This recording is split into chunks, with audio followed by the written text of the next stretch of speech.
오라 우리가 여호와의 산에 오르며 야곱의 하나님의 전에 이르자. 그가 그의 길을 우리에게 가르칠 것이라. 우리가 그 길로 행하리라 하리니 이는 율법이 시온에서 나올 것이요 여호와의 말씀이 예루살렘에서부터 나올 것임이니라. 아멘.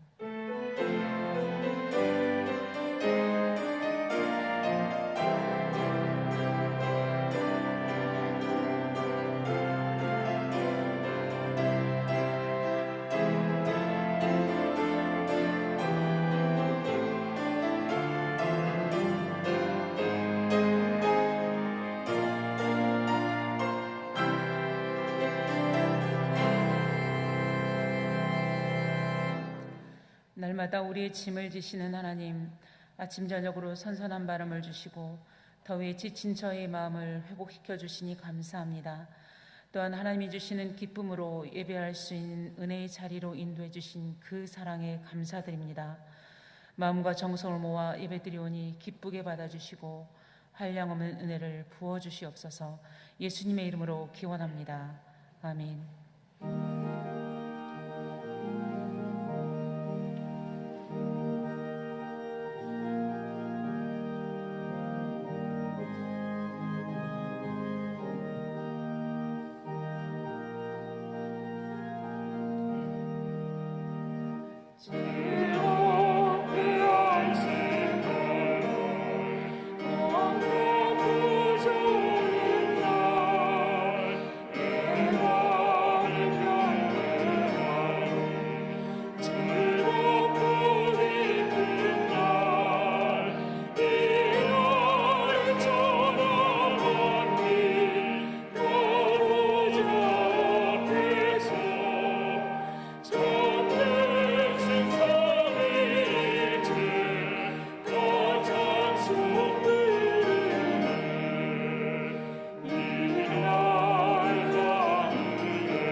다 같이 우리 신앙을 사도신경으로 고백하겠습니다.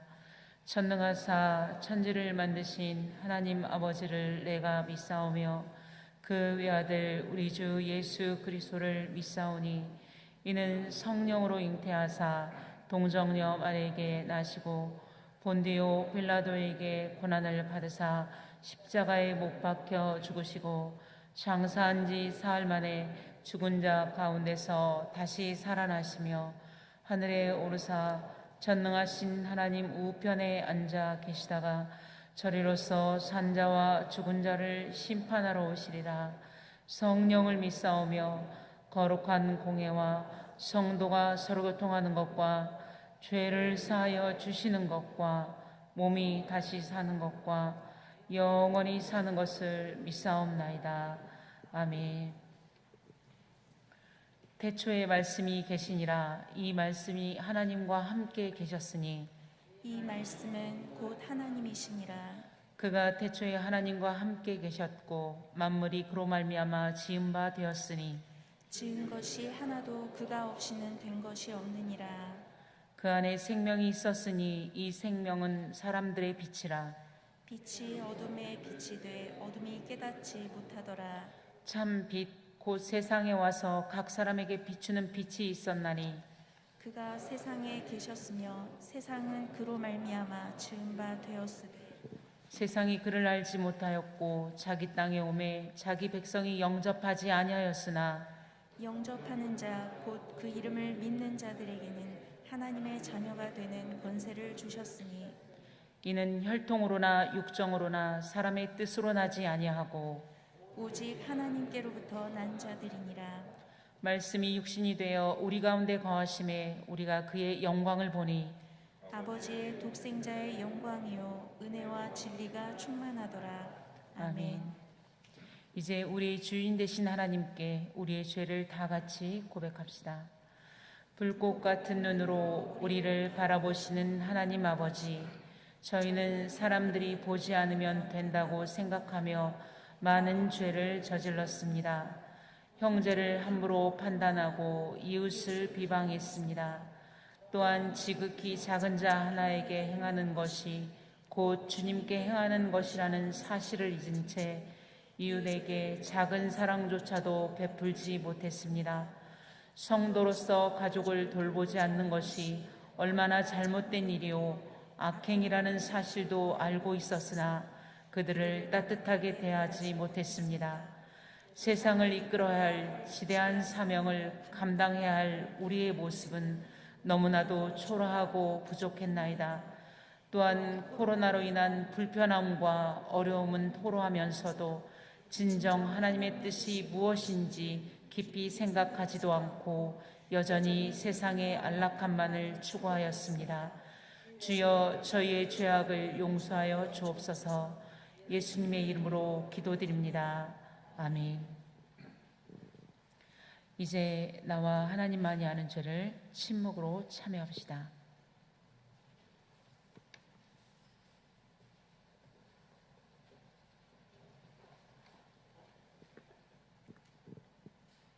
여기 참으로 기쁜 소식이 있습니다. 우리가 죄인이 되었을 때 주님께서 우리를 위해 죽으심으로 우리를 향한 주님의 사랑을 확증하셨습니다. 십자가에 달리시고 부활하신 주 예수 그리스도의 이름으로 우리가 용서받았음을 확신하십시오. 주님의 사랑에 감사와 찬양을 드립니다. 아멘.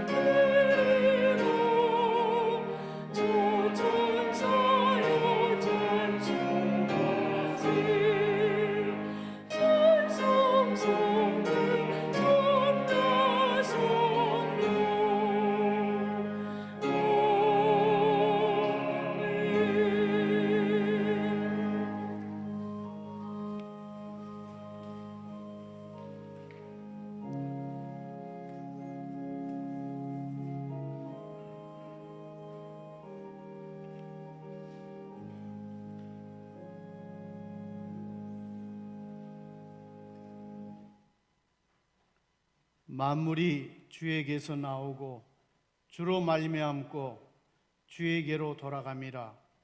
그에게 영광이 세세에 있을지어다. 하나님 아버지, 이 시간 성령 강림 후 13째 주일로 예배드릴 수 있도록 인도하심을 감사드립니다. 한여름의 폭염과 큰 환란과 코로나의 확산 속에서도 송암의 가족들을 안전하게 지켜주심을 감사드립니다. 그러나 저희들은 주님 원하시는 온전한 삶을 살지 못했음을 고백합니다. 세상의 유혹에 흔들렸습니다. 저희를 불쌍히 여기시고 저희 죄를 용서하여 주옵소서. 저희를 긍휼히 여기사 코로나의 질병을 제거하여 주옵소서. 우리의 일상을 회복하여 주시고 방역을 위해 수고하는 모든 분들이 지치지 않게 하옵소서.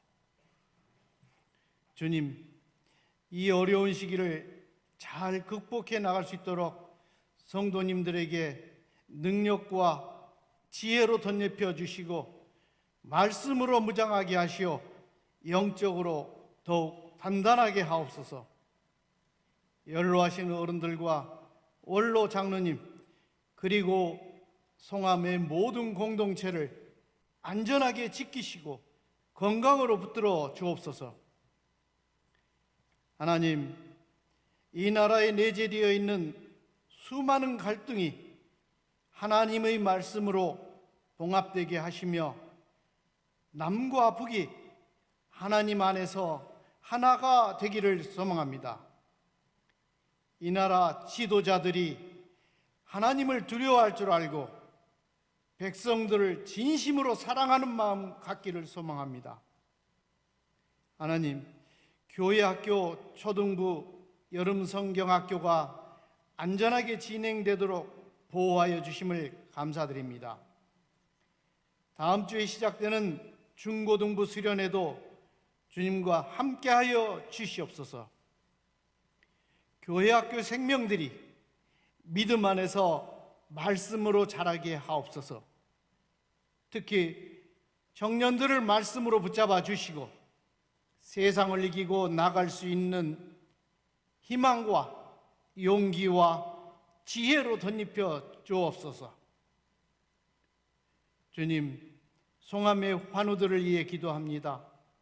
주님께서 친히 환우들을 만나 주시고 안수하여 주셔서 육신의 질병을 치료하여 주시고 환우와 가족들을 위로하여 주옵소서. 담임 목사님과 부목사님 그리고 목사님과 전도사님들을 영육간에 강건하게 붙잡아 주시고 각 가정들을 평안하게 하시어 하나님의 일을 감당함에 부족함이 없게 하옵소서. 성가대의 찬양이 성도들에게 큰 은혜의 울림이 되기를 원하며 성가대와 그 가족들을 축복해 주시기를 원합니다. 오늘 담임 목사님의 말씀이 선포될 때 성도님들의 마음이 성령 충만한 은혜의 시간이 되기를 간구합니다. 코로나로 지친 마음이 회복되고 소망을 갖게 하소서. 어려움을 극복할 수 있는 지혜를 얻게 하소서. 모두의 기도가 응답되고 아픈 마음들이 치유되게 하소서. 말씀 속에서 희망을 얻어 세상에 나가 승리하는 삶을 살게 하옵소서. 오늘도 죽기까지 우리를 사랑하시는 예수 그리스도의 이름으로 기도합니다.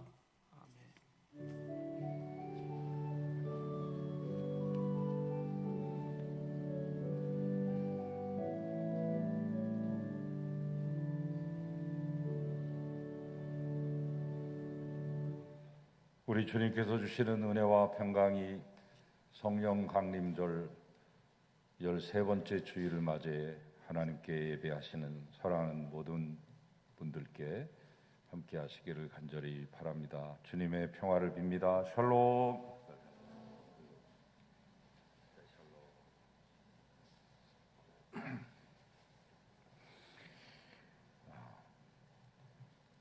우리가 이 코로나 기간에 전 교인이 마음을 합해서 다 함께 할 수 있는 것 중에 하나가 성경을 같은 목표를 가지고 진도에 따라서 같이 읽어가는 것입니다.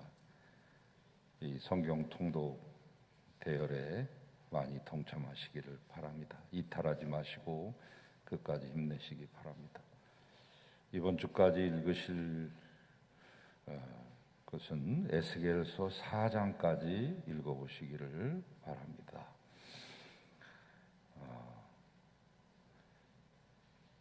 교회 영상 장비를 위해서 많이 헌금해주고 계시는데 이제 준비를 거의 다 마쳤습니다.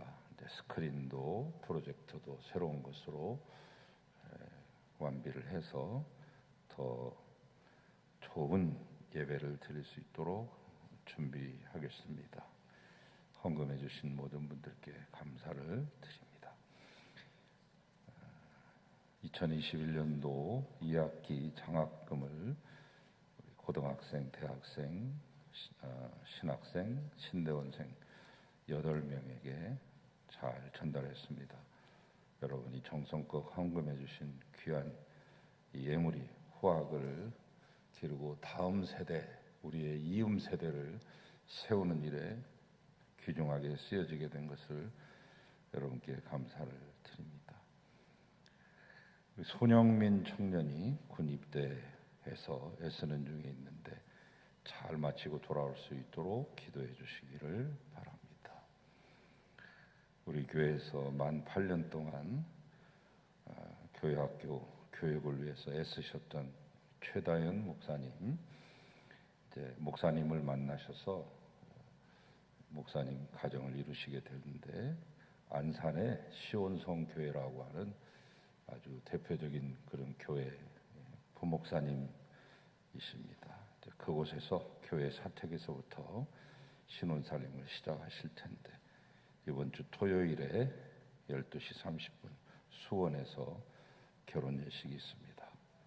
또 멀기 때문에 또 코로나로 함께 가보시지는 못하더라도 마음으로 기도해 주시고 축복해 주시기를 바랍니다.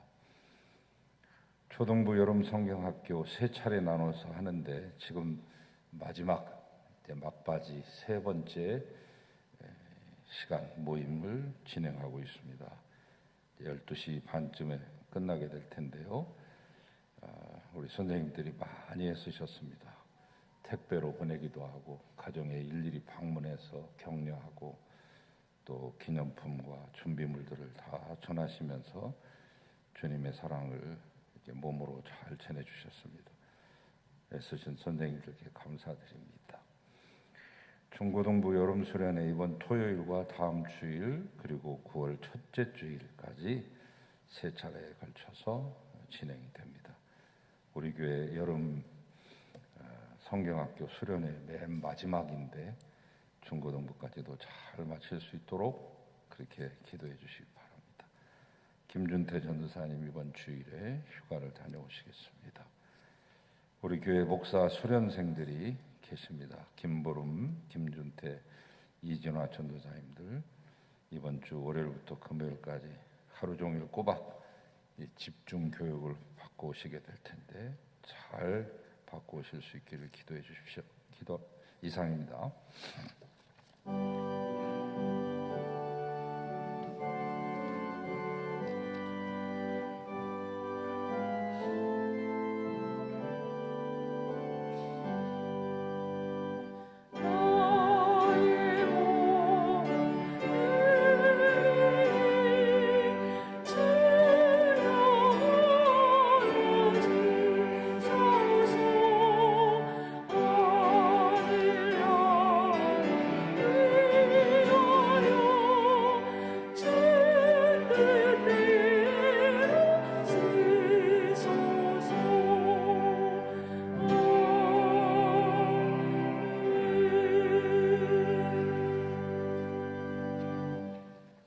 하나님 감사합니다.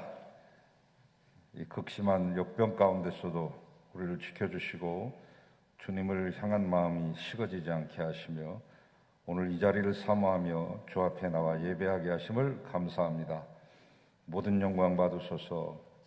하나님 그 은혜에 감사하며 예물로 주 앞에 드리오니 받으시고 아름답게 사용하시옵소서. 11조를 비롯한 모든 준비된 예물들이 여기 있습니다. 받으시옵소서. 사랑하는 아버님을 추도하며 강단에 꽃꽂이로 올려드리는 장로님의 가정도 있습니다. 한없는 위로를 주시고 신앙의 전통을 이어가며 아름다운 명문가게 되게 하소서. 물질이 쓰여지는 곳곳마다 하나님의 영광이 드러나고 주님의 나라가 확장되기를 원하오며 바친 모든 귀한 가정들 위해 은총을 덧입혀 주시고 자녀들이 잘 되게 하시며 모든 가족이 화목하게 하시고 건강하게 하시며 하는 일들마다 주 안에서 잘 되고 형통케 하소서. 예수 그리스도 이름으로 축복하고 기도합니다. 아멘.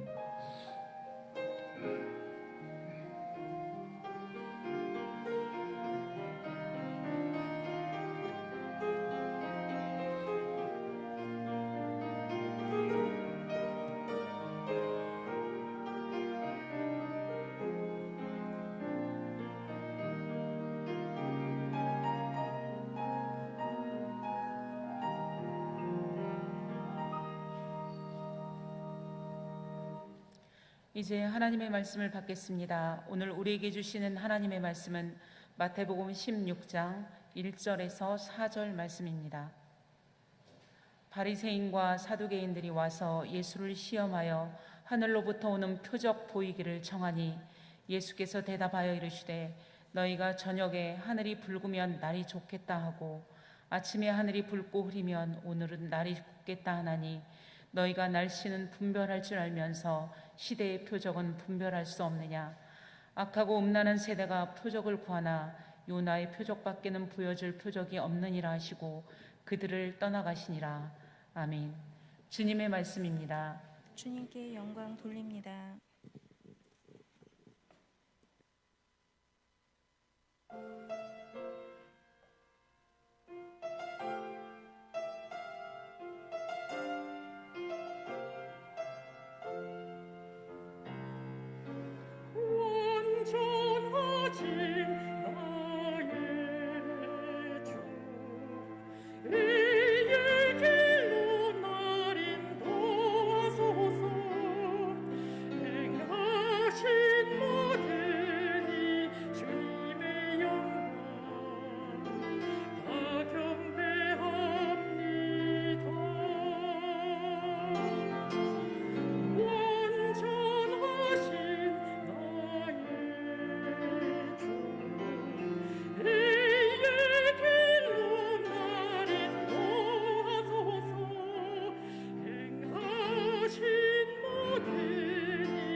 할렐루야. 하나님, 이 귀한 찬양을 받으시고 흠양하소서.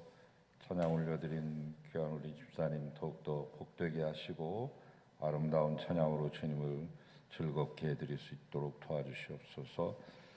또한 함께 반주하신 귀한 성도님들에게 은총 주시고 우리 시온 성가대가 늘 주님을 가까이하며 주님 닮으며 주님을 기쁘시게 하는 삶의 주인공들이 되게 하소서. 부족한 종 이제 말씀을 운반하겠습니다. 성령님 함께하여 주시옵소서. 예수 그리스도 이름으로 기도합니다. 아멘.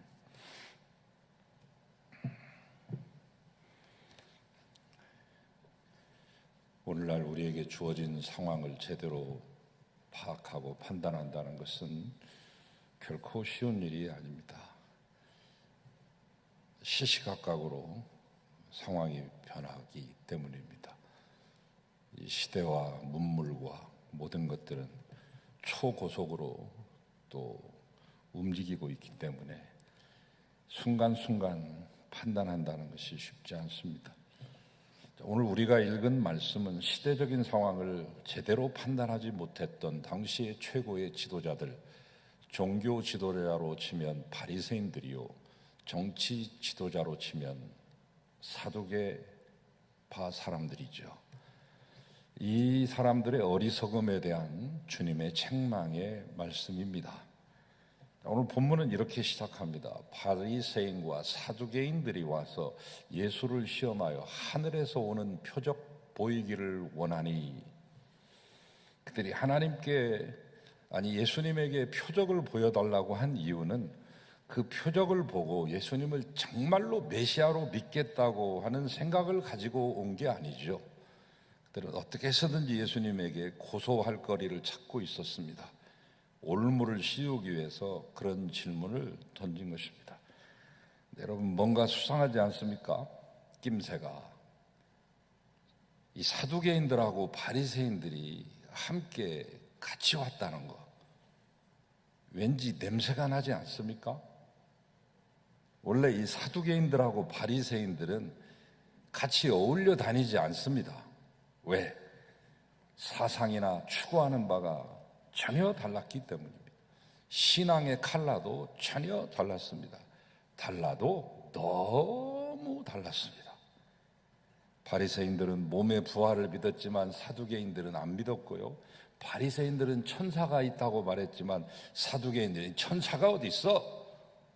바리새인들은 율법을 너무나 철저하게 지키기 위해서 그렇게 하지 않아도 되는데 너무 과도하게 모세의 율법만 지키는 것도 얼마나 힘이 듭니까? 토라, 이 모세 오경만 해도 지켜야 될 계명이 수없이 많은데 거기다가 플러스 알파해서 613개를 더 보태가지고 그것을 지켜내기 위해서 악전고투, 고군분투했던 그런 사람들이죠. 그러나 사두개인들은 달랐습니다. 설렁설렁 살았습니다. 그들은 현실주의자들입니다. 정치에도 관심을 보였고 헬라나 로마의 지배에 놓이게 되었을 때도 그들은 그들의 앞잡이 노릇을 하면서 정치적인 입지를 높이고 사회적으로 지위를 높였으며 재산도 많이 축적한 사람들입니다. 제사장 계열인데 제사장 사독의 자식들이기 때문에 사독이라고 하는 그 이름에서부터 사두개라는 말이 나왔는데 제사장 계열인데도 돈을 탐하고 지위를 탐하는 그런 사람들이었습니다. 이처럼 신앙적으로 보나 정치적으로 보나 서로 각기 다른 노선을 걷고 있었기에 이들은 서로를 멸시했습니다. 손가락질했습니다. 바리새인들은 사두개인들은 이 바리새파 사람들을 당해서 저 세상 물정 모르는 고지식한 놈들, 바리새인들은 사두개인을 향해서 저 세상의 이속만 차리려고 하는 속물 같은 녀석들, 이렇게 말입니다. 그랬던 그들이 아니 오늘은 웬일로 손잡고 예수님을 찾아왔더란 말이죠. 뭔가 수상쩍은 거 아닙니까? 역사를 보면 아무리 원수 같은 사람들도 악을 도모하는 데 있어서는 마음이 하나 될 때가 있더라고요. 성경에서 굳이 찾아보라고 하면 누가복음 23장 12절 말씀, 헤롯과 빌라도가 전에는 원수이었으나 당일에 서로 친구가 되니라. 유대 왕이었던 헤롯과 로마에 파송된 총독인 빌라도가 서로가 친구가 될 수 없는 사이입니다. 지배자인 이 로마의 총독과 피지배국의 이 유다의 왕이 어떻게 친할 수가 있겠습니까? 고종 황제와 이토 히로부미가 어떻게 친구가 될 수 있겠습니까? 헤롯과 빌라도가 그런 견원지간이고 앙숙인데, 그런데 예수님을 죽이는 데는 죽이 잘 맞았습니다. 그날 마음이 딱 맞아떨어졌습니다. 어쩜 내 마음하고 그렇게 똑같소? 평소에는 원수처럼 지내던 사람도 악을 도모하고 죄를 범하는 데 있어서는 짝짝꿍 하게 됩니다. 여러분, 지금 이 시기가 어느 시기냐면 예수님께서 오병이어의 기적을 일으켜서 예수님의 이름이 막 알려지고 인지도가 높아지면서 바야흐로 세례 요한은 이 마케루스 감옥에서 죽게 되고요. 그게 최고의 BTS급 인기라고 그랬잖아요. 이 세례 요한의 인기는 여러분 상상을 초월하는 것이었습니다. 정신적인 기둥이요, 이스라엘의 아버지입니다. 그 사람이 죽고 나서 이제 빈 자리가 하도 큰데 이 사람이 죽으니까 예수님이 그 자리에 들어가 사람들 빈 마음 속에 들어가서 자리 잡기 시작합니다. 오병이어의 기적을 일으키질 않나? 저 멀리 두로와 시돈 지나가지고 데카볼리 지나서 다시금 이 고향 땅으로 돌아오셔가지고 오자마자 수만 명의 사람들의 그 중에서도 병자들을 밤새 고쳐주시면서 각색 병자들이 고침을 받게 됩니다. 소문이 났을 거 아니에요? 입소문이. 거기다가 그 배고픈 사람들을 그냥 돌려보내기 어려우니까 칠병이어의 기적까지 막 일으킨 그 참입니다. 그러니까 이 사람들이 이제 도저히 우리 바리새파만 가지고도 안 되고 사두개파만 가지고도 안 되고 우리가 합해야 되겠다. 연합전선을 펴야 될 만큼, 그렇지 않으면 예수를 감당할 수 없을 만큼 예수의 인지도가 높아지고 인기가 하늘을 찌르고 있는 상황인 만큼 그들의 예수에 대한 적대감은 더욱더 깊어지고 더욱더 노골화되었음을 보여주는 장면입니다. 자, 오늘 바리새인과 서기관들이 헤롯과 빌라도가 예수님 잡아 죽이는 날 짝짝꿍 한 것처럼 짝짝꿍 해가지고 손잡고 와서 예수 앞에 선 것이죠. 자, 그건 오늘날도 마찬가지입니다. 평소에 그렇게 사이가 좋지 않았던 사람들도 우리가 볼 때 저 두 사람은 사이가 별로 안 좋은 사람인데 어쩐지 가까워질 때가 있어요. 나쁜 짓 할 때는 마음이 척척 맞습니다. 눈빛만 봐도 서로 눈빛 교환으로도 끝내버립니다. 남을 험담할 때는 왜 그리 마음들이 잘 맞는지 그래 그러게 말이야 쏙닥쏙닥 쑥덕쑥덕. 선한 일을 할 때는 마음이 잘 맞아야 될 텐데 좋은 일 할 때는 서로 티격태격 싸웁니다. 나쁜 짓 할 때는 누가 마음 맞추라고 하지도 않았는데 서로 알아서 통하는 이 불편한 진실. 잘 아시다시피 예수님은 이미 많은 표적 보여주셨어요. 세례 요한이 감옥에서 제자들을 파송해가지고 예수님한테 물어보잖아요. 당신이 메시아 맞습니까? 그때 예수님이 하신 말씀이 얼마나 기가 막혔겠어요. 그래서 예수님이 빙긋이 웃으면서 그래 너희 스승 요한에 가서 이렇게 말해라. 소경이 보며 안진뱅이가 걷고 문둥이가 깨끗함을 받으며 귀머거리가 들으며 죽은 자가 살아나고 가난한 자에게 복음이 전파된다고 말해라. 너희가 직접 보았던 것처럼 너희가 내가 하는 사역을 눈으로 보았는데 목격한 것을 그대로 가서 말해주거라. 그렇습니다. 그동안 보여주신 예수님의 행적은 성경 복음서 맨 끝에도 나와 있지만 예수의 행적을 기록하려고 하면 이 세상에 있는 모든 책을 다 가지고도 다 쓸 수가 없을 지경이다 했으니까 여러분 예수님의 행적은 이미 예수님이 메시아라고 하는 사실을 드러내기에 충분했습니다. 그런데도 그들은 지금 또 다른 표적을 구하고 있는 것입니다. 하늘로서 오는 표적을 좀 보여주시오. 원래 하늘로서 온 표적을 보여달라고 하는 말은 당신이 지금까지 보여준 표적은 우리가 인정할 수 없다는 말이죠. 지금까지 예수님이 행한 모든 일들은 메시아가 하신 일이라 생각지 아니하고 귀신의 왕 바알세불의 능력으로 행한 것이라고 그들은 생각했습니다. 아니 귀신의 쫄개 노릇하면서 보여준 능력쯤으로 치부한 것이죠. 그래서 지금까지 행한 일 말고 정말로 당신이 하늘에서 온 사람이라는 것을 보여줄 만한 하늘로부터 오는 표적을 좀 이 시간 우리 눈앞에 똑똑히 좀 나타내서 보여주시오. 모세 때 하늘에서 만나가 우르르 막 후두둑 떨어진 것처럼 여호수아 때 해와 달이 멈췄던 것처럼 사무엘 때 우레 사건이 우르르 쾅쾅 일어나서 전 백성이 발발발발 전 국민적으로 떨었던 것처럼 엘리야가 갈멜산에서 불러서 응답하소서 하니까 불이 나와서 완전히 삼켜버렸던 그리하여 승리의 개가를 모두가 다 함께 외쳤던 그것처럼 좀 그보다 확실한 거 우리가 보고 나서 이게 하늘의 표적이구나 라고 하는 것을 그냥 우리가 감탄하면서 그냥 믿을 수밖에 없는 그런 것을 좀 해보시오. 정말 그것을 보고 싶어서 그런 거 아닙니다. 그들의 머릿속에는 온통 어떻게 하면 예수에게 올무를 놓을까, 뭐 쓸만한 모함거리가 없을까, 딴지를 걸까, 스캔들을 일으킬 만한 것이 없을까 하는 생각으로 가득 차 있었을 뿐, 우리의 대적 마귀는 모함하는 일을 굉장히 좋아합니다. 이 마귀의 이름이 여러 가지가 있어요. 영어로 말하면 devil 또는 demon 또는 헬라어로 말하면 daimon 또는 diabolos. 성경에 나와 있는 말 그대로 새벽별 빛이 반짝반짝 나는 존재라고 하는 의미의 루시퍼라고 하는 이름이 많습니다. 이 마귀의 세계도 많이 연구를 해야 되는데 거기에도 다 직급이 있어요. 이렇게 다 직급이.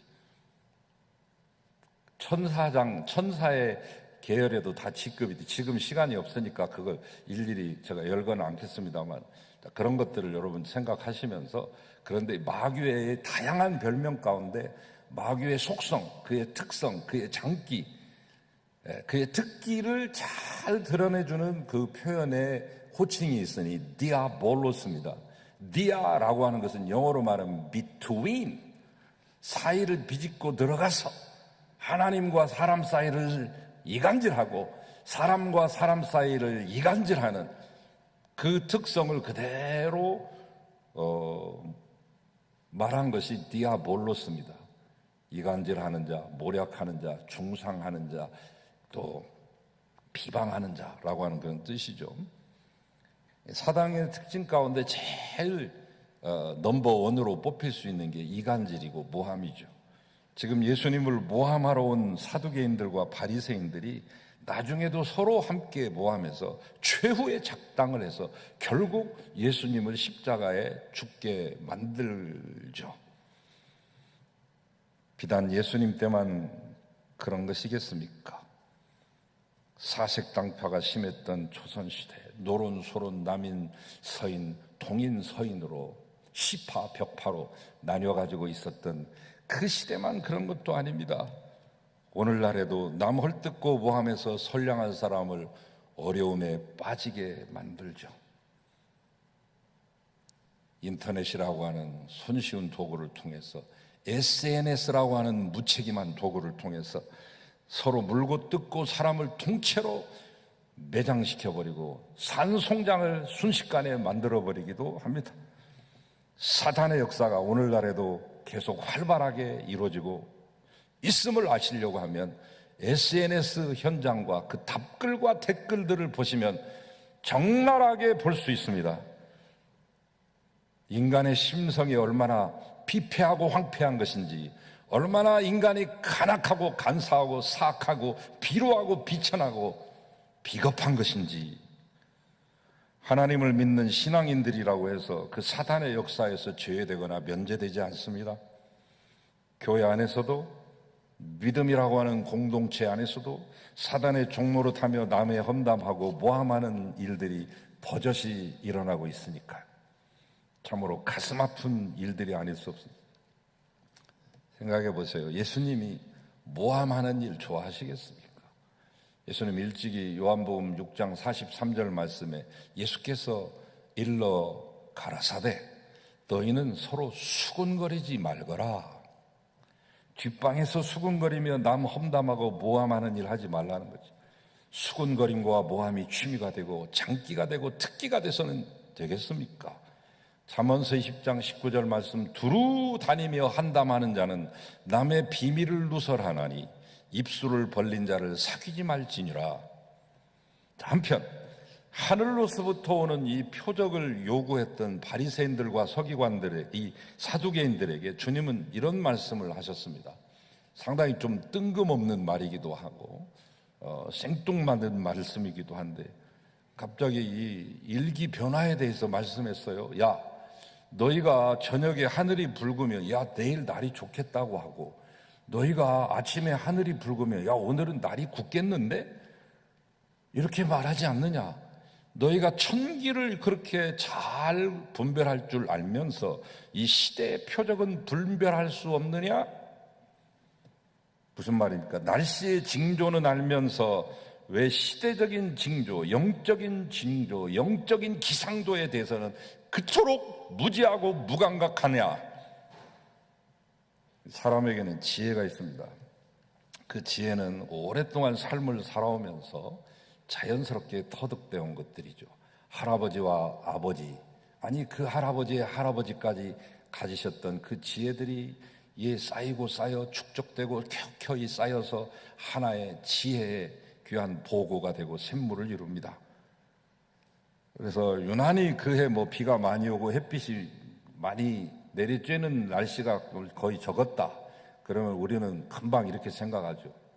박사가 아니고 기상학자가 아니고 곤충학자나 생물학자가 아니어도 햇볕이 없기 때문에 올해 농사는 망쳤는걸?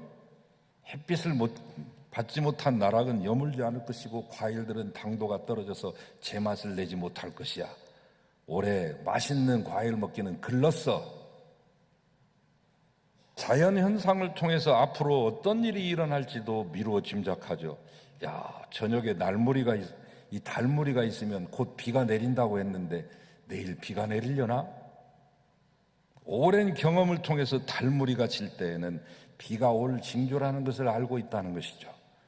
그런 체험들이 쌓이고 쌓여 삶의 지혜를 이루는데 오늘 본문에서 예수님께서 말씀하신 것도 바로 그거 아닙니까? 종교 지도자라고 하는 바리새인들과 소위 정치 지도자의 최고봉인 이 사두개인들이 자연 현상을 통해 날씨는 기가 막히게 그 징조를 알아맞히기도 했습니다.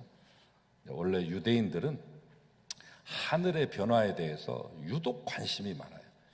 고대로 갈수록 하늘의 변화에 대해서 관심을 갖고 하늘도 무서워할 줄 알고 그랬는데 유대인들은 하늘의 변화에 대해서 상당한 관심을 가졌습니다. 기후의 변화를 통해서 때의 징조를 그 예후를 예측했던 것이죠. 랍비들은 주로 이 기상의 변화에 따른 각종 생활의 지혜 교육을 가리키는 의무가 있었고 거기에 정통한 사람들이에요. 그래서 날씨만 딱 보면 어떻게 될 것이다. 이번 주에 어떤 일이 있을 것이다. 심지어는 한 달 동안에 어떤 일이 있을 것이다. 이런 것들도 감지해내는 게 그 훌륭한 납비 중에 하나입니다. 그래서 신년이 되면 그 해에 강우량까지 다 예측을 하는 거예요. 올해는 몇 미리 정도 비가 오겠다. 이 정도쯤은 예측해줘야 잘 나가는 랍비, 인기 있는 랍비가 되는 것입니다. 그러니까 바리새인과 서기관들이 얼마나 공부 많이 한 분들이에요. 얼마나 박사들이에요. 성경 공부 많이 한 분들이고 제사법 잘 달통한 사람들이고 그러니까 이 날씨 징조는 그 누구보다도 잘 알고 있는 사람이에요. 그러니까 예수님이 그 말씀을 하신 것이죠.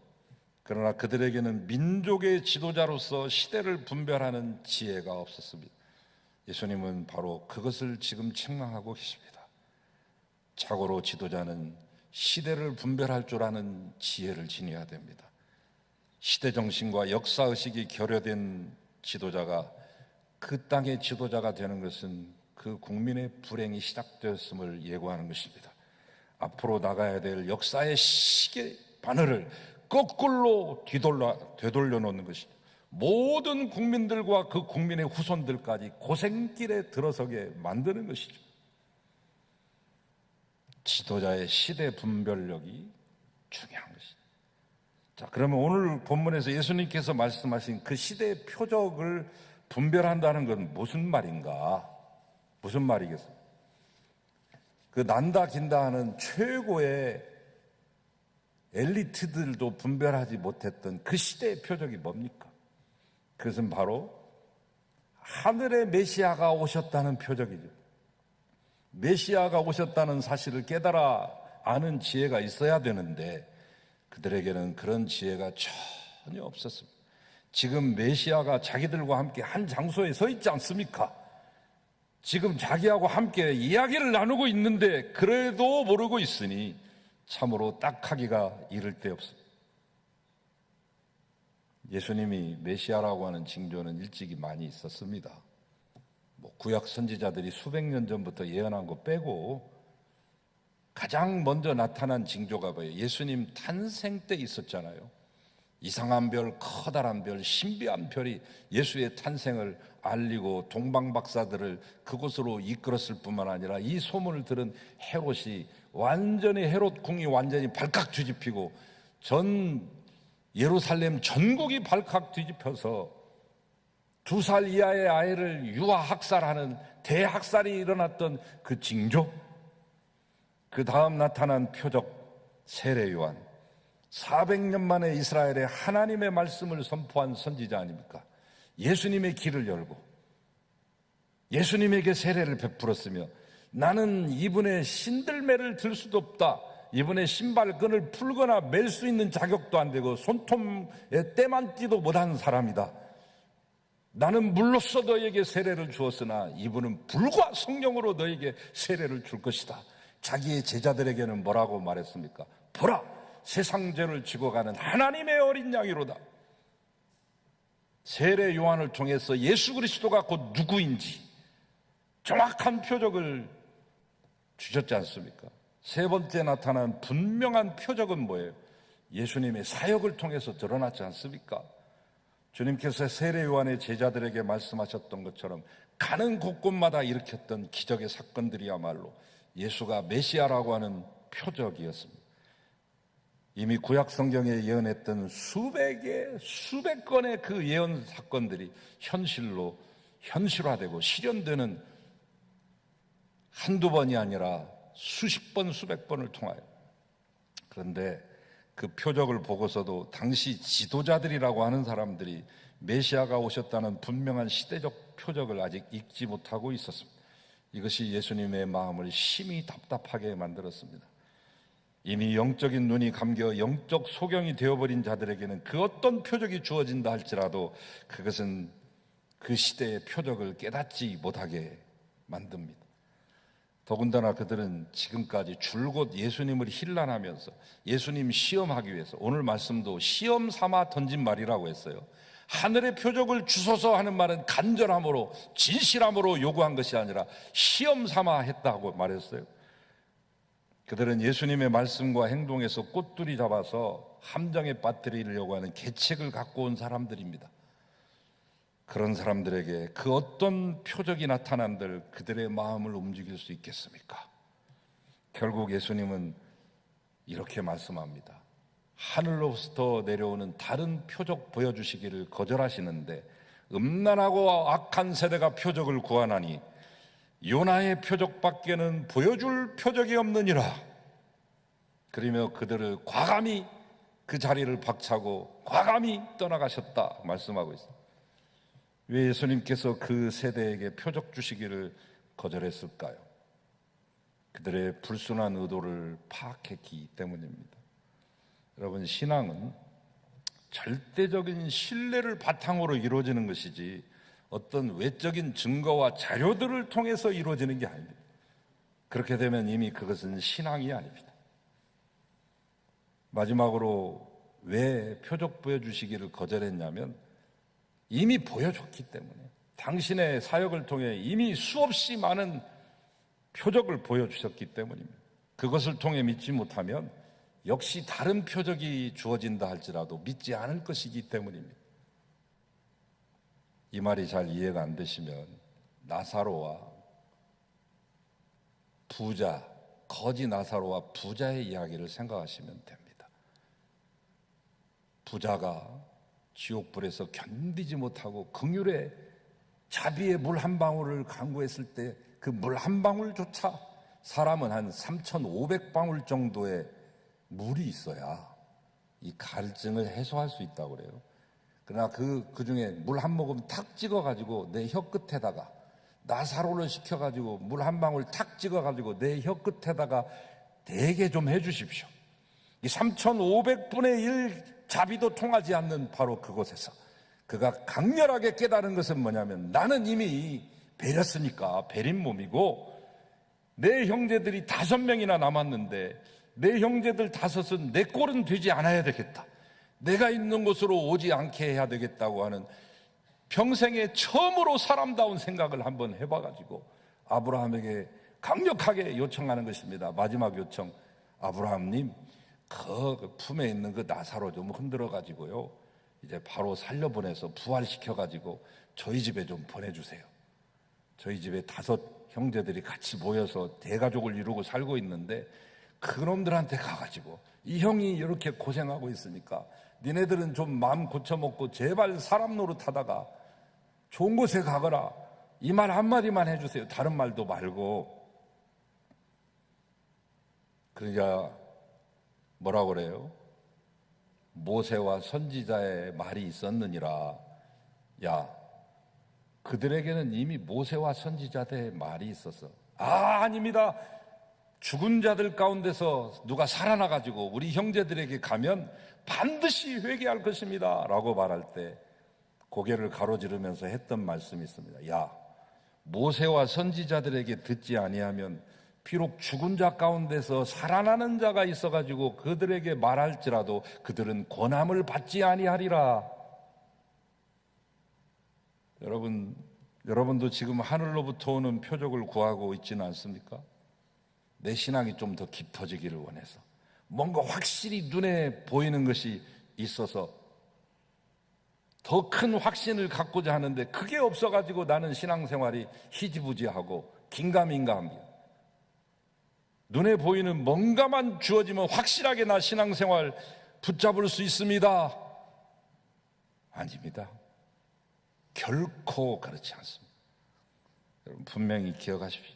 지금 우리에게 주어진 증거만 가지고도 우리는 충분히 확실한 신앙을 지닐 수 있습니다.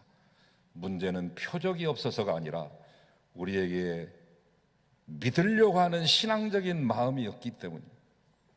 지금 우리에게 주어져 있는 하늘로부터 온 표적들은 얼마든지 있지 않습니까?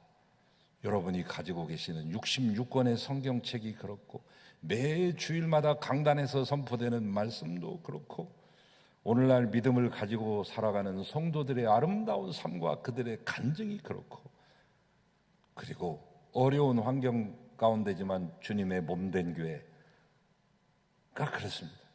이 모두가 오늘 우리 시대에 주어진 하늘로부터 온 표적입니다.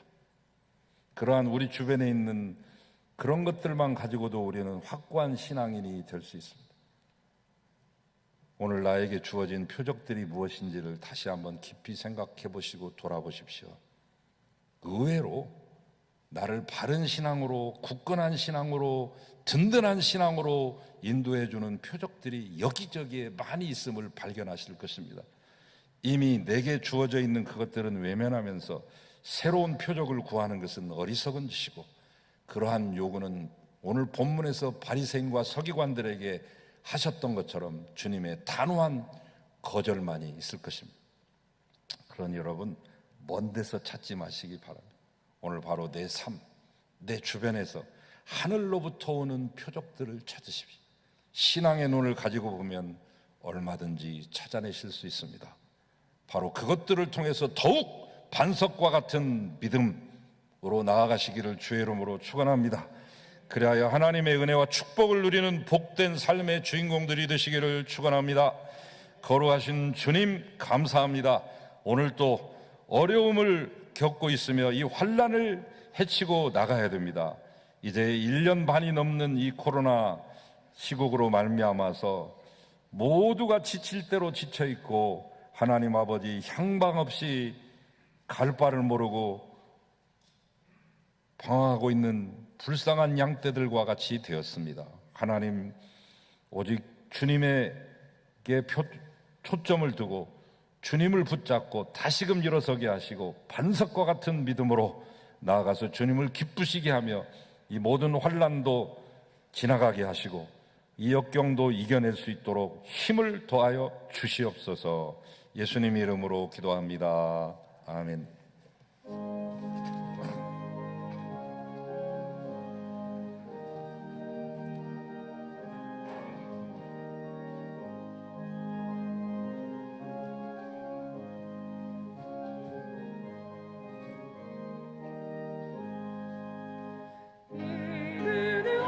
모든 것 입에 열어 이름만을 가지고서는 부르며 이리 없는 소리 아니 들려도 하나님의 약속 위에 서리라.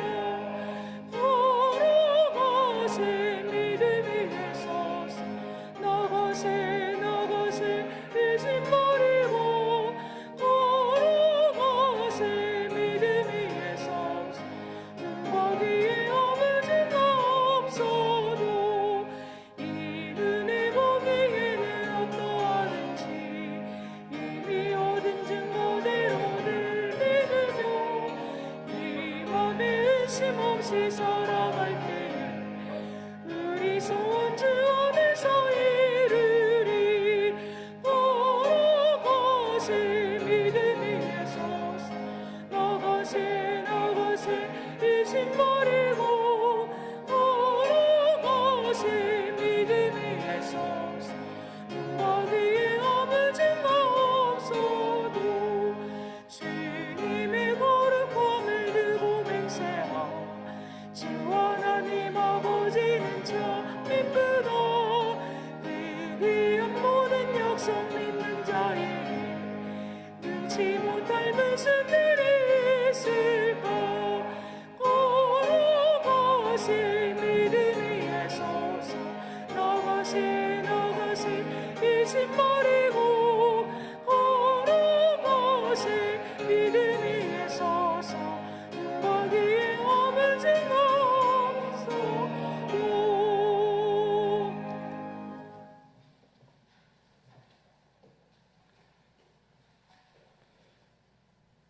이제는 새로운 표적이 없어도 이미 주신 하늘로부터 온 그 표적을 가지고 능히 이 세상을 헤쳐나가게 하기 위하여서 우리에게 은혜를 주시고 사랑을 베풀어 주시고 힘을 북돋아 주시는 성부, 성자, 성령 삼위일체 하나님의 은혜와 사랑과 교제하심이 눈에 아무 증거 없고 잡히는 바 없을지라도 주님이 우리와 동행하시는 것을 믿고 승리 주시는 주님이심을 확신하며 이 세상으로 다시금 파송되는 사랑하는 모든 성도들과 우리를 기다리고 있는 이 땅의 역사와 우리의 이웃들 위해 이제로부터 영원토록 함께 하시기를 간절히 축원하옵나이다. 아멘.